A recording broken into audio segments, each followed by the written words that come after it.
সময় কনসিয়াস, সময়টোৰ প্ৰতি আমি জাগৰূকতা হ'ব লাগে। আৰু বিশেষভাৱে যোনে যাগ যজ্ঞ পূজা পাতল কৰে, যদি সময় যিটো দিছে সেইমতে যদি কৰিব নোৱাৰে, তেতিয়াহ'লে ফলৰ বিপৰীতো হ'ব পাৰে। তাত যিখিনি বস্তু আমি লগাওঁ, পাত্ৰ দ্ৰব্য, এইবিলাক শুদ্ধ হয় নে নহয়? বিশেষভাৱে মন্ত্ৰৰ উচ্চাৰণ আমাৰ কিমান সঠিক। আগতে যিখিনি ব্ৰাহ্মণ সম্প্ৰদায়ৰ লোক আছিল, যাক ব্ৰাহ্মণ বুলি কয়, ব্ৰাহ্মণ জন্মজাত নাছিলে। ব্ৰাহ্মণ ক্ষত্ৰিয় বিষাম শূদ্ৰানাম চ পৰম তপ কৰ্মাণি প্ৰবিভক্তানি স্বভাৱ প্ৰভাৱেৰ গুণেই, অষ্টাদশ অধ্যায় 41 নম্বৰ শ্লোক গীতা। অৰ্জুনক কৈছে, হে অৰ্জুন, ব্ৰাহ্মণ ক্ষত্ৰিয় শূদ্ৰ আৰু বৈশ্য এই চাৰিটা জাতি মই কৰ্মৰ ওপৰত নিৰ্ভৰ কৰিহে নিৰ্মাণ কৰিছিলোঁ, সৃষ্টি কৰিছিলোঁ, কোনো জন্মগত হিচাপে নহয়। ব্ৰাহ্মণসকলৰ আগতে কাম আছিল, তেওঁলোকে জ্ঞান আহৰণ কৰে আৰু তিনিওটা জাতিক জ্ঞান দান দিয়ে। তেওঁলোকে আগতে গুৰুকুলত গৈ সৰুৰে পৰা বেদ মন্ত্ৰ অভ্যাস কৰিছিল। আপোনালোকে জানি আচৰিত হ'ব, যাগ যজ্ঞত যি ঘিউ আমি আহুতি দিওঁ, এই ঘিউ যিজনী গাইৰ পৰা খীৰায়, খীৰোৱাৰ কাৰণে মন্ত্ৰ বেলেগ আৰু বিধি বেলেগ। সেই গাখীৰ আনি পেলাই যেতিয়া জুহালত গৰম কৰে, উতলাই, তাৰ কাৰণে বিধি বেলেগ, মন্ত্ৰ বেলেগ। তাৰ পৰা যেতিয়া মথন কৰি ঘিউ উলিয়াব, তাৰ বিধি বেলেগ, তাৰ মন্ত্ৰ বেলেগ। আৰু ফাইনেলি যেতিয়া যজ্ঞত আহুতি দিব, তাৰ মন্ত্ৰ বেলেগ, তাৰ বিধি বেলেগ। বিধিৰ কাৰণে বেদৰ 4টা ভাগৰ দ্বিতীয় ভাগটোত ব্ৰাহ্মণ্য বুলি লিখিছে। যিমানবিলাক ব্ৰাহ্মণ্য গ্ৰন্থ আছে, বেদৰ 4টা ভাগ আছে, সংহিতাত মন্ত্ৰবিলাক আছে, আৰু তাৰ পিছৰ ভাগটো হৈছে ব্ৰাহ্মণ্য। তৃতীয় অংশটোক কৈছে আৰণ্যক, চতুৰ্থটো হৈছে বেদান্ত, যাক আমি উপনিষদ বুলি কওঁ। ইমানখিনি নীতি নিয়ম আমি পালন কৰিব পাৰিছোনে নাই? যদি পাৰিছে ভাল কথা, কিন্তু যদি মন্ত্ৰত উচ্চাৰণত ভুল হয়, পুৰোহিতজনৰতো একো নহয় বুলি কৈছে, সেৱকীজনে এনেই ফচিব। যিজনে কৰিছে, যিজন যাজক, তেওঁৰ বিপৰ্যয় ঘটিব পাৰে বুলি কৈছে। আৰু সেইকাৰণে হয়তো আমাৰ অসম চৰকাৰে যেতিয়া ৰুদ্ৰযজ্ঞ পাতিছিল, নমামি ব্ৰহ্মপুত্ৰ পাতিছিল, আপোনালোকে চবেই দেখিছে, যিসকল পুৰোহিত আনিছে চব অসমৰ বাহিৰৰ পৰা আনিছে।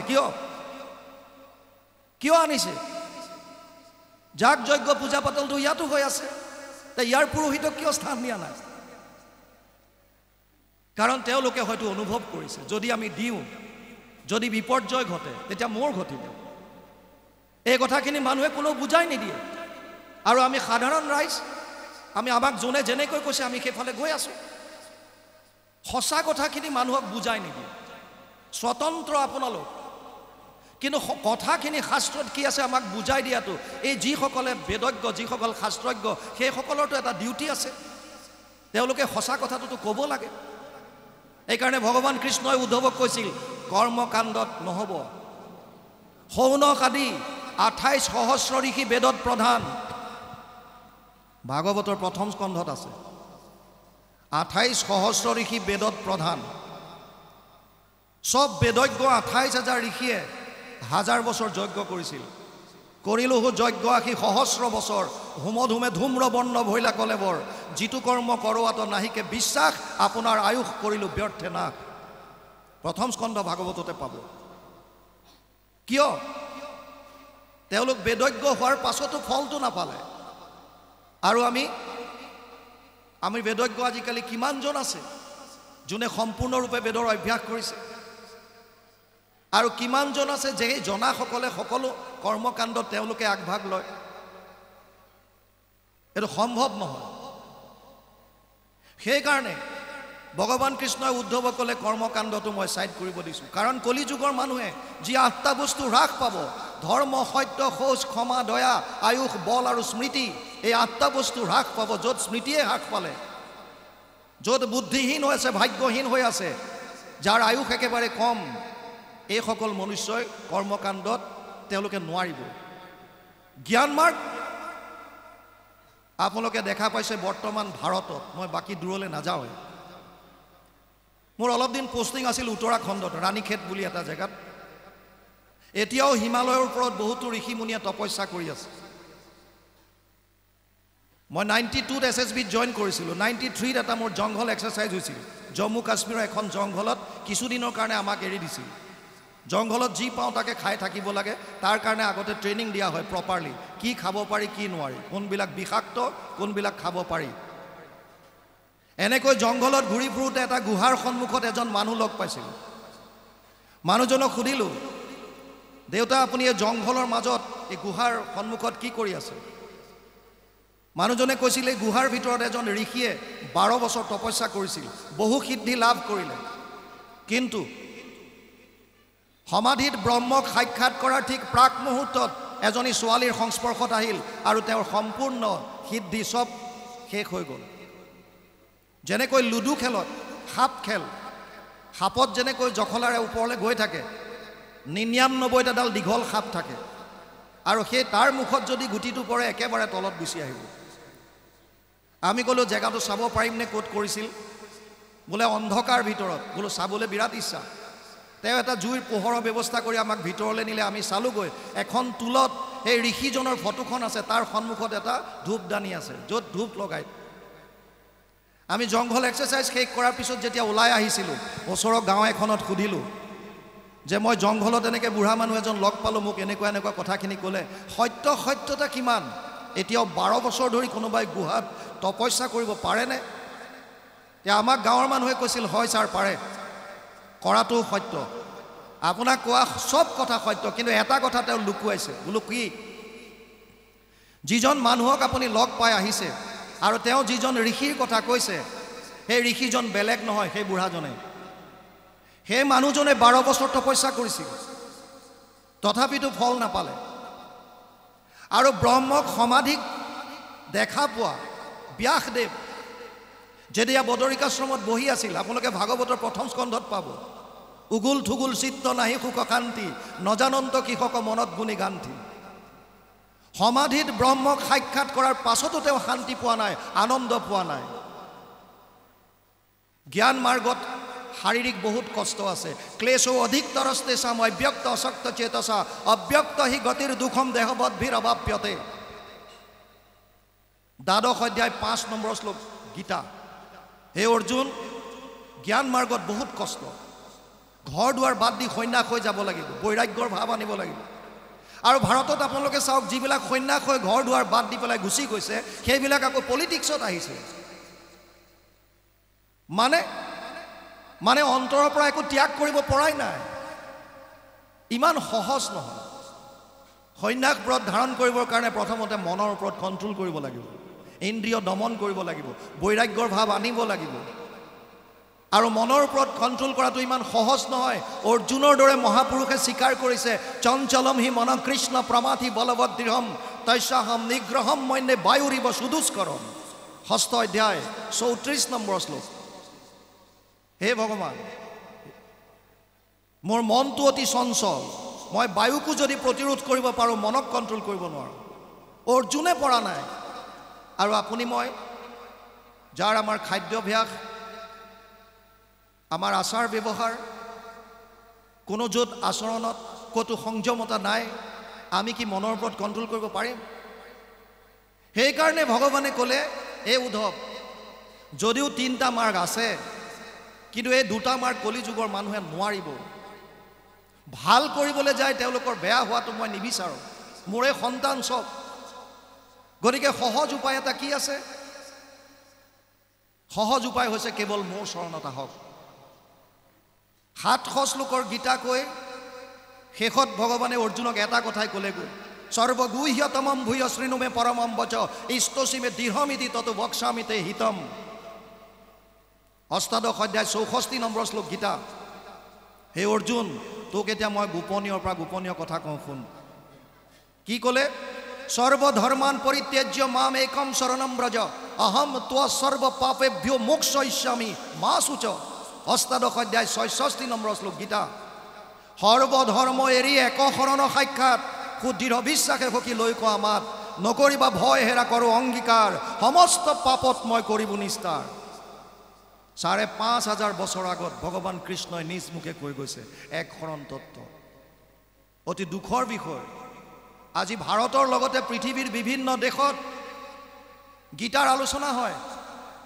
আমেৰিকাৰ বহুকেইখন ইউনিভাৰ্চিটিত গীতাৰ ক্লাছ হয় কিন্তু যিসকলে গীতাৰ প্ৰবচন দি আছে, যিসকলে এই শ্লোকটো গাই আছে, তেওঁলোকক সোধক যে তোমালোকে যে শ্লোক গাইছা, মাম একম শৰণম ব্ৰজ, কেৱল মাত্ৰ মোৰ শৰণত আহ, কেৱল একত শৰণ তোমালোক লৈছানে? নাই, না মানুহক বুজায় সেইটো। অতি পৰিতাপৰ বিষয়। ৫,৫০০ বছৰ আগত কুৰুক্ষেত্ৰত ভগৱান কৃষ্ণই নিজ মুখে কৈ যোৱা এক শৰণ বাক্য মহাপুৰুষ শ্ৰীমন্ত শংকৰদেৱ আৱিৰ্ভাৱ হোৱাৰ পূৰ্বলৈকে কোনেও কোৱাৰ সাহস নকৰিলে। আৰু গুৰুজনা আৱিৰ্ভাৱ হৈ ক'লে এক দেৱ এক সেৱ এক বিনে নাইকে। কিমান সাহস লাগিব? সময়ৰ সোঁতৰ বিপৰীতে যাবলৈ কিমান সাহস লাগিব? শিৰোমণি ভূঞাৰ দৰে পদবী এৰি ভকতৰ মাজত ঘূৰি ফুৰিছিল আৰু কৈছিল যে তোমালোকে সহজ ধৰ্মটো লোৱা, কিয় কঠিনৰ পৰা কঠিনতালৈ সোমাব বিচাৰিছা? সহজ ধৰ্ম কি? কেৱল কৃষ্ণত শৰণ লোৱা। কিয়? কৃষ্ণ কোন? কিয় কৃষ্ণক লোৱা? তত্ত্বটো বুজক। বৰ্তমান পৃথিৱীত ৮০০ কোটিৰ ওপৰত মানুহ আছে, মোৰ দেন 800 crore। কাৰো লগত কাৰো মিল নাই। সেইকাৰণে আমি ইজনে সিজনক চিনি পাওঁ, এজন অমুক বাপ, এজন তমুক বাপ, এজন তমুক চিনি পাওঁ। আনকি আমাৰ যি আঙুলিৰ ছাপ, ফিংগাৰ প্ৰিণ্টছ, এই ফিংগাৰ প্ৰিণ্টছো কাৰো লগত কাৰো নিমিলে, কাৰো লগত কাৰো নিমিলে।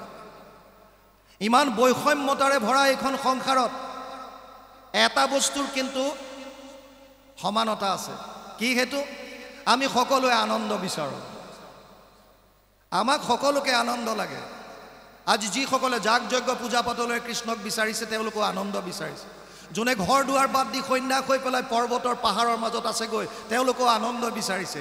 এজন ভিক্ষাৰীয়েও আনন্দ বিচাৰিছে, এজন ৰজায়ো আনন্দ বিচাৰিছে, উগ্ৰবাদীসকলেও আনন্দ বিচাৰিছে। আৰ্মি কওক, আপুনি পাৰামিলিটাৰী কওক, পুলিচ প্ৰশাসন কওক, চবকে কেৱল আনন্দ লাগে। আনন্দ লাগে আমাক। আনন্দ পাম ক'ত? তিনিটা মূল তত্ত্ব। এক হৈছে ভগৱান, এক হৈছে তেওঁৰ বহিৰংগ শক্তি মায়া, আৰু এক হৈছে জীৱ, নিউট্ৰেল বা তটস্থ শক্তি আমিবিলাক। আমাক আনন্দ লাগে। আনন্দ পোৱাৰ দুটাই জেগা আছে, এফালে ভগৱান, এফালে তেওঁৰ মায়াৰ সংসাৰ। এডাল তৃণৰ পৰা বুলি ব্ৰহ্মলোক পৰ্যন্ত, ব্ৰহ্মা আদি কৰি জীৱ যত, ৰাম ৰাম ৰাম ৰাম ৰাম, মায়া সজ্জা মাজে আশ্ৰয় ঘুমতি যায়। মায়াৰ পৰা কোনো পৰিত্ৰাণ হ'ব পৰা নাই, ব্ৰহ্মাও পৰা নাই। বাকী দেৱ দেৱতা কি কয় আপুনি? ব্ৰহ্মাও হাত সাৰিব পৰা নাই। সব মায়াত আছে। আমাক যিটো আনন্দ লাগে, এই দুটা বস্তুৰ এটাত আছে, হয়তো ভগৱানত আছে, নহ'লে মায়াৰ সংসাৰত আছে। ইয়াৰ দুটাৰ ভিতৰত এটা থাকিবই লাগিব, কাৰণ তিনিটাই মূল তত্ত্ব। শাস্ত্ৰই আৰু 4 নম্বৰ তত্ত্বৰ কথাই কোৱা নাই, কেৱল তিনিটা তত্ত্ব: জীৱ, ভগৱান, মায়া। জীৱক আনন্দ লাগে, ক'ত পাম? মায়াৰ ওচৰত বলক। মায়াত কি আছে? আমাক অলপ আগত আমি আলোচনা কৰিছিলোঁ, ইয়াৰ পৰাই কৈছিলে এজনে ব্ৰহ্মাৰ সৃষ্টিৰ কথা। আমাৰ উদ্বোধক ডাঙৰীয়া হয়তো কৈছিল, নাৰায়ণৰ নাভি কমলৰ পৰা ব্ৰহ্মাৰ সৃষ্টি হৈছে। ব্ৰহ্মাৰ সৃষ্টি হোৱাৰ কথা এটা ওলাইছিলে।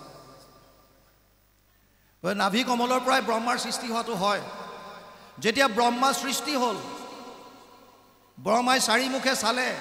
প্ৰথমতেতো তই একো গম নাপালে, প্ৰথম চাই পেলাই ক'ত আহিলোঁ, খালি জল আৰু জল দেখি পুনৰ পদুম ঠাৰি আদি সোমাই গ'ল। ভগৱান নাৰায়ণৰ উদৰত বহু বছৰ ঘূৰিলে, পুনৰ ওলাই আহিলে।